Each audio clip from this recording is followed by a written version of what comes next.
the Reds, talking Reds. Me, Gareth Roberts, and I've got Connor Phillips with me this morning. Delighted to have him on. Nice one for joining us, mate. And first off, we could go into a big agenda or we could talk about lots of different things, but what we're all talking about is tomorrow.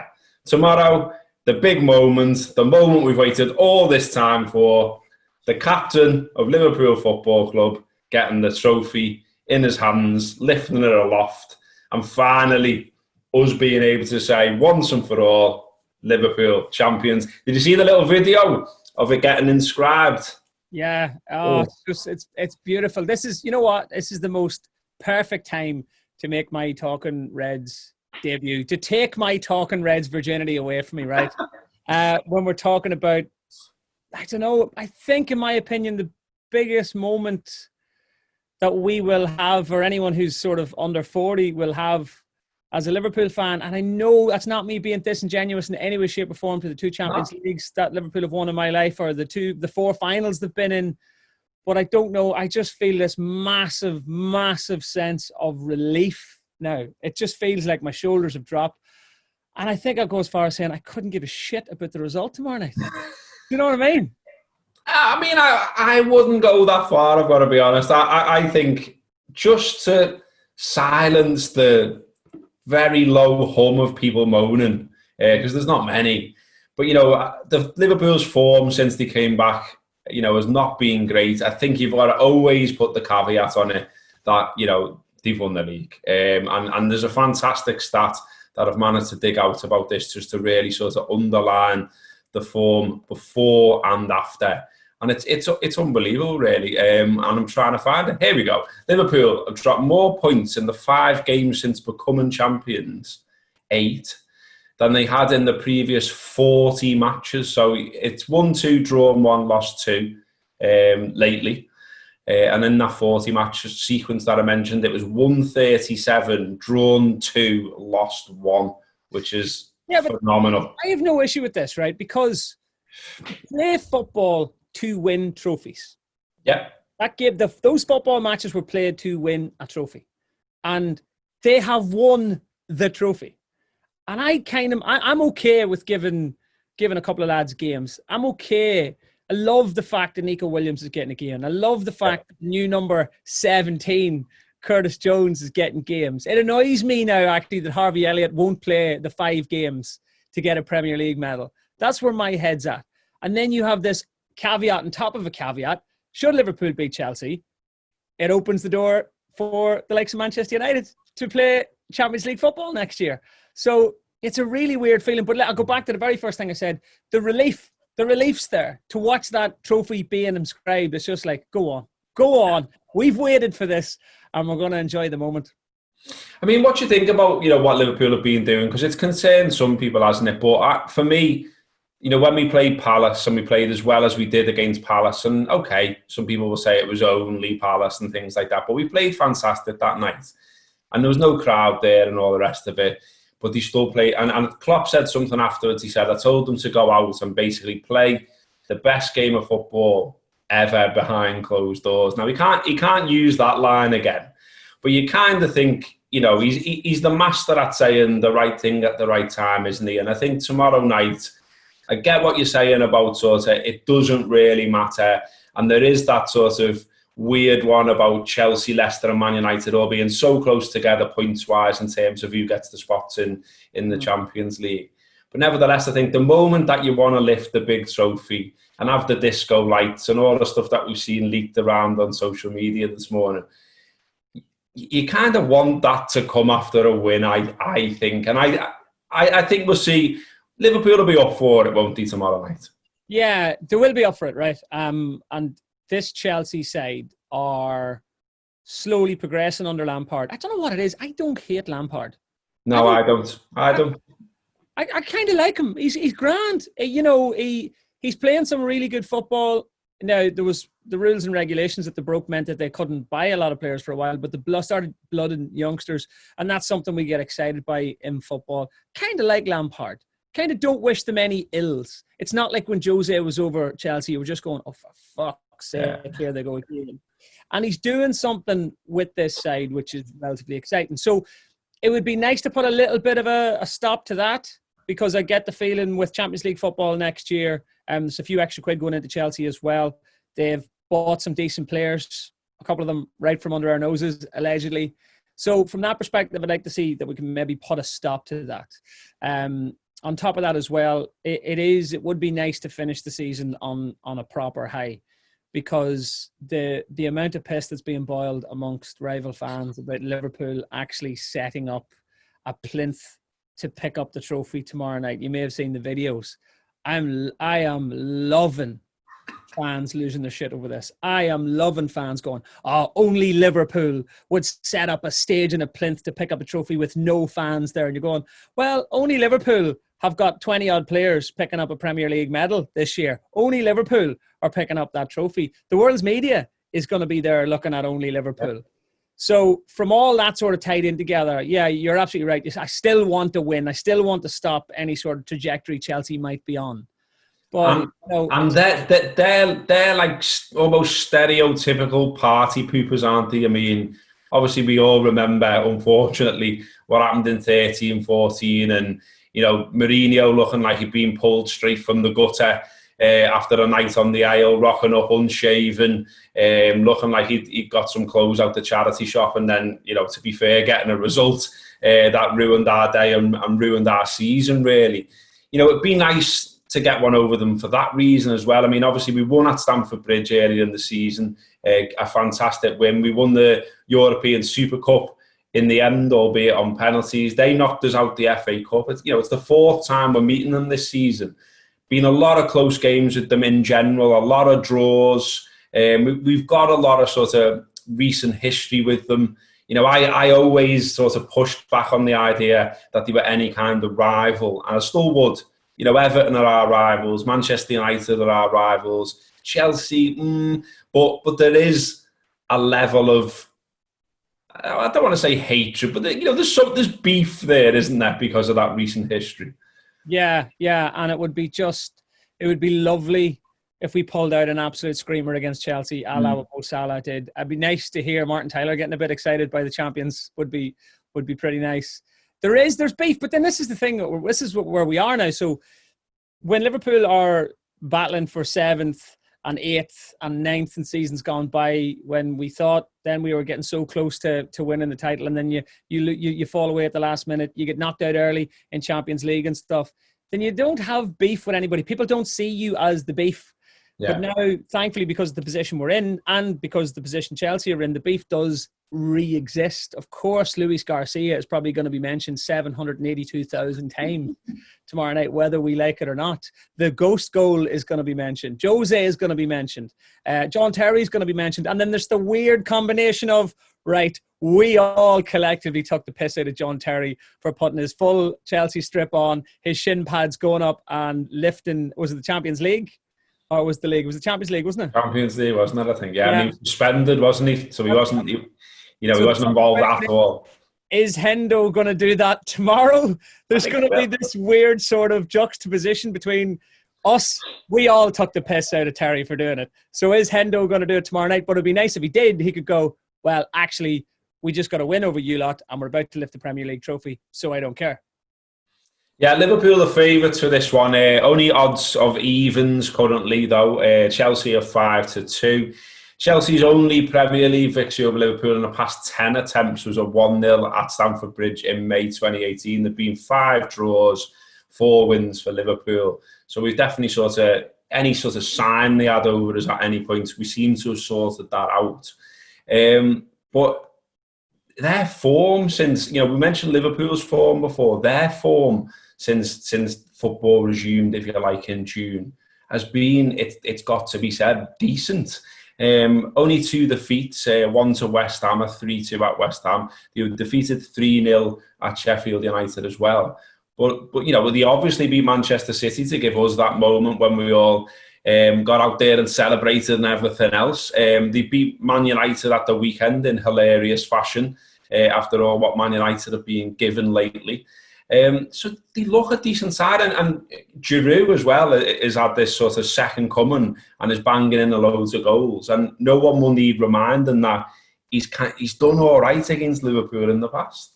He has, and he's a. I like him. I like Giroud. There's something about him. He's a big, gorgeous bastard with his lovely, wonderful hair. And it's just like, what do you put in that? That's just, it sits just so beautifully. I always liked him as a footballer. He's one of those guys. He's just such an annoying prick.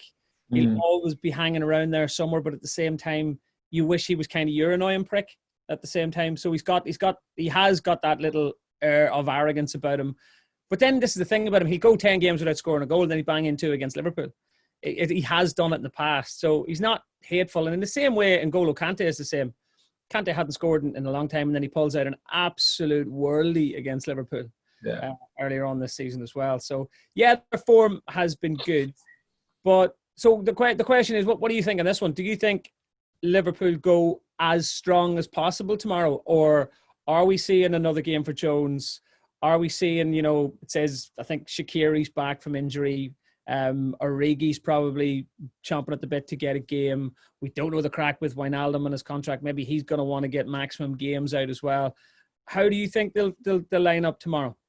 Well, there's only the 2 games left now, isn't there? Obviously, we haven't got any cup competitions to worry about. We're not involved in the sort of the mini Champions League tournament to come or anything like that. And I'm not sure there's confirmation as yet, but everyone seems to be saying sort of around about September the 14th for the restart or the start of the new season. So that's a fairly chunky break for them all to sort of get themselves into a decent nick again for attacking the next title, as Klopp talked about. So I'd expect them to go pretty much full strength for this. I mean, you mentioned Shaqiri, he's available. Lovren's available again. Minamino's been knocking around, pushing for a start. So there are those options there. But I think all the boys that have, pretty much been first choice all season will want to be involved on this night. They'll want to try and get that win, and they'll want the win to be the precursor to the big moment when Hendo goes up those steps, lifts the trophy, and we all wait to see whether he does the pigeon steps. I mean, he's going to be speaking to doctors today, I imagine, saying, is this allowed with my knee that I do the little pigeon steps? But yeah, I think Robbo, I love the fact it's a thing. I love the fact that there's 4 trophies in the bag, and this thing has become a thing. Yeah, if I was a fan of another football team, I'd be going, what a load, what are they at? Seriously. But I'm just going, I love that it's a thing because it has to have been done so many times in the last 18 months. The other little weird thing knocking around, which you will have seen and you will be aware of, no doubt, is this weird, it's obviously the last home game of the season. We've got the opportunity to basically, to win there, be unbeaten again. All through the season at home in the league. I think it'll be the 5th time that Liverpool have done that in the history. It shows you the pedigree of this club. But there's a weird one knocking around with Firmino in that he still hasn't scored this Premier League goal at Anfield this season. And in fact, if he fails to score in this game, he's going to set a record for the most goals scored in a single Premier League campaign, with 100% of them being away. He's currently on 8.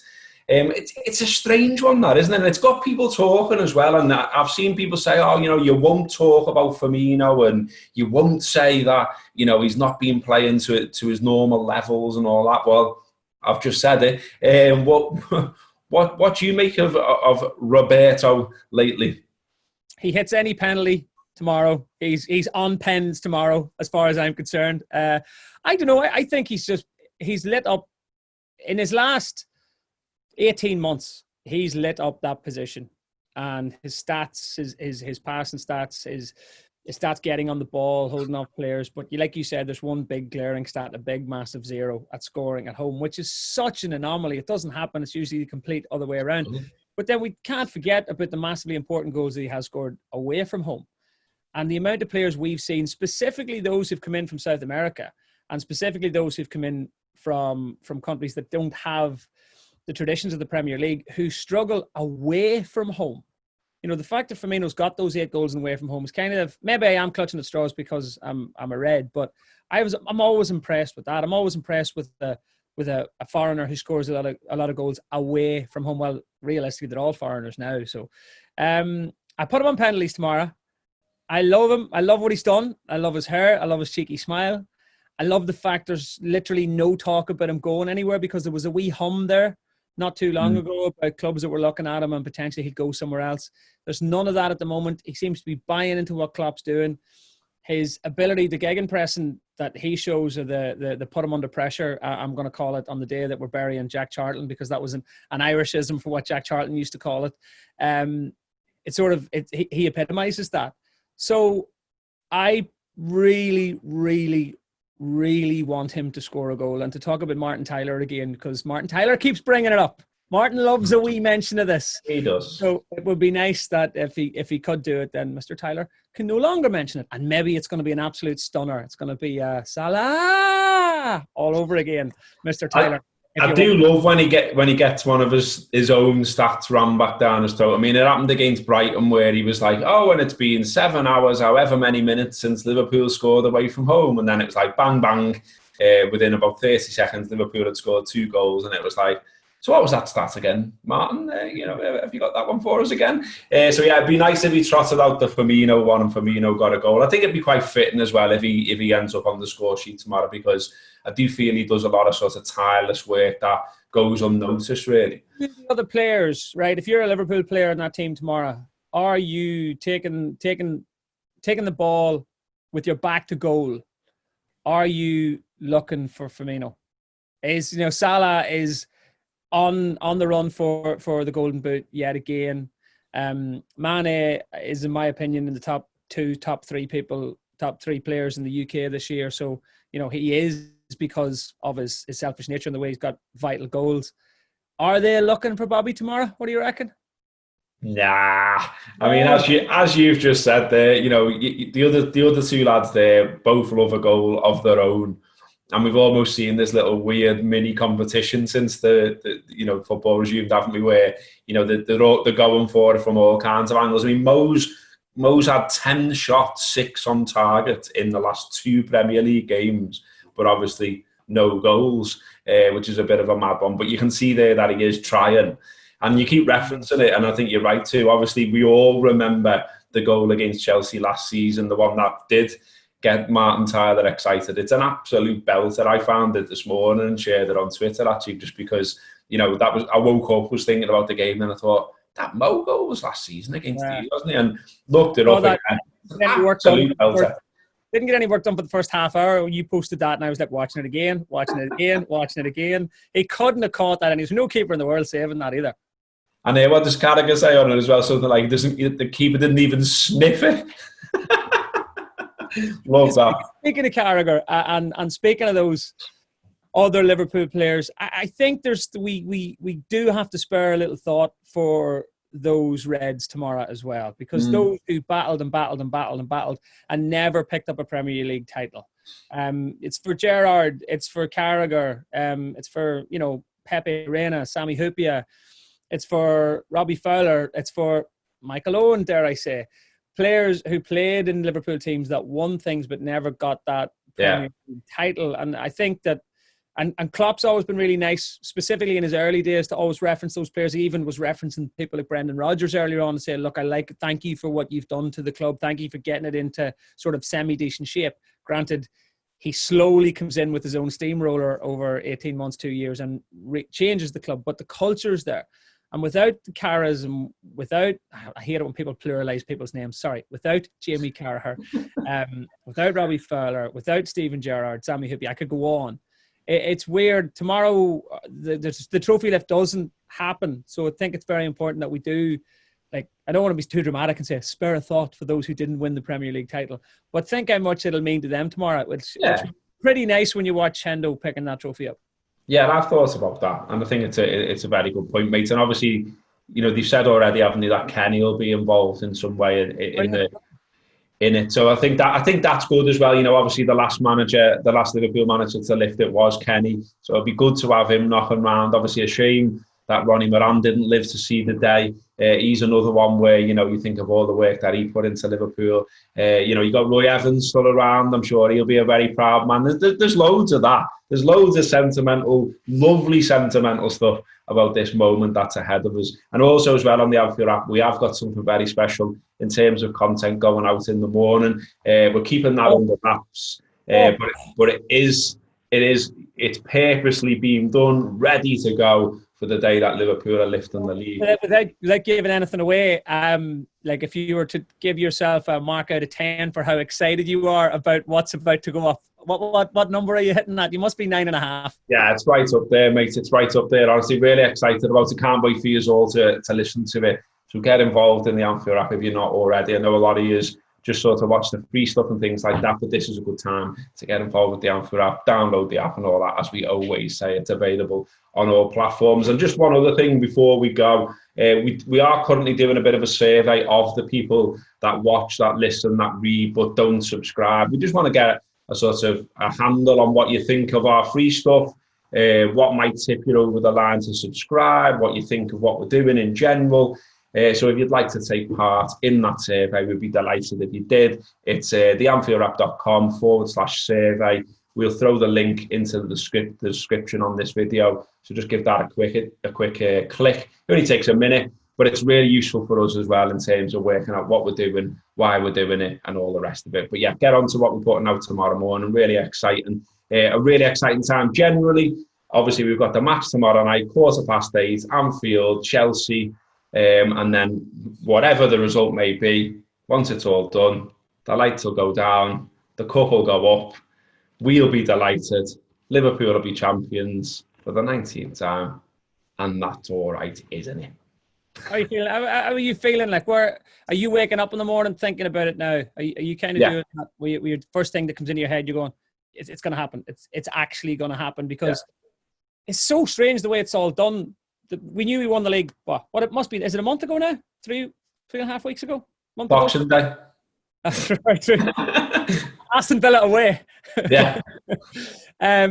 So it's like, it's odd. I feel like it's building and building and building and building. As much as there is a sense of relief, the amount of people who've done like artist renderings of what it's like for Jordan Henderson to lift the trophy and holding the trophy and all that there. I haven't allowed myself to look at that. And I've seen a lot of brilliant T-shirts, and likes of yourself and Neil and the whole Anfield Rap sort of household have been putting up sort of artist renderings, and some of the people who've made T-shirts and made things and made prints. I've stayed away from them because I want the official one. I want the actual one. Do you know what I mean? Yeah. I mean, I've ordered the programme for the very same reason. Obviously, there's always going to be a part of me that's a little bit gutted that we're not there, that we're not in the ground, that we don't get to see the moment, but we all know why that is. And I think you're either as well on that, or you enjoy what we have got, and I'm trying to enjoy what we have got. I've ordered the programme. I'm waiting for it to come through. It's got a big Premier League trophy on the front. I'd love for it to turn up in the morning, and like that, I think that might send me over the edge if that comes through the post in the morning. But it is exciting, and there's loads of good stuff out there, you're right to say, in terms of T-shirts, badges, all kinds going on, not just from ourselves, from the likes of, Transalpino and a hat, scarf and a badge, and many, many others, loads of little independent traders popping up. I have loved about it, actually, and I don't know how this works with other teams. I don't support another team, but I've loved the sort of merchandise family, because people aren't being overly sort of going, oh, this is mine, you can't have that, and this is my design. It's people who sell these designs and make their money as independent traders are saying, look, mine's good, so is this one, so is this one, so is this one. The Red Men TV are sharing a few, you're sharing a lot as well. Other Liverpool formats, I've seen Anfield Index, just all sharing different stuff, because we're one big group of Reds, and there's a few quid to be made, and there's people who haven't had any money over the last 3, 4, 6, 12 weeks. Exactly, yeah. To think that people could be making a few quid out of this, and people who really throw everything into this. Yeah, it's a lovely time. It's a lovely time to be a Red, and you do, of course, get to toast it with your mates now, which is nice. So, get out the nice bottle of Red, or the bottle of champagne that's been waiting for 30 years, or the cigar that you've never smoked. A little nod to Andy Heaton there. I know he's got a nice cigar ready for the big moment. So, yeah, whatever you're doing, do it. Do it with us as well. We'll be doing loads of stuff around it as usual, before, after, right the way through the summer, into next season. And as I say, if you can take some time to do that survey, we'd really love it if you did. So if you did that, and also, get on to what we're doing tomorrow morning. It's going to be about Connor. Nice one for having you on, mate. Nice one for coming on. I've completely forgot how to speak, so it's probably time for me to go. That has been Talking Reds. Can I do one? I've wanted to do this all year. Get in!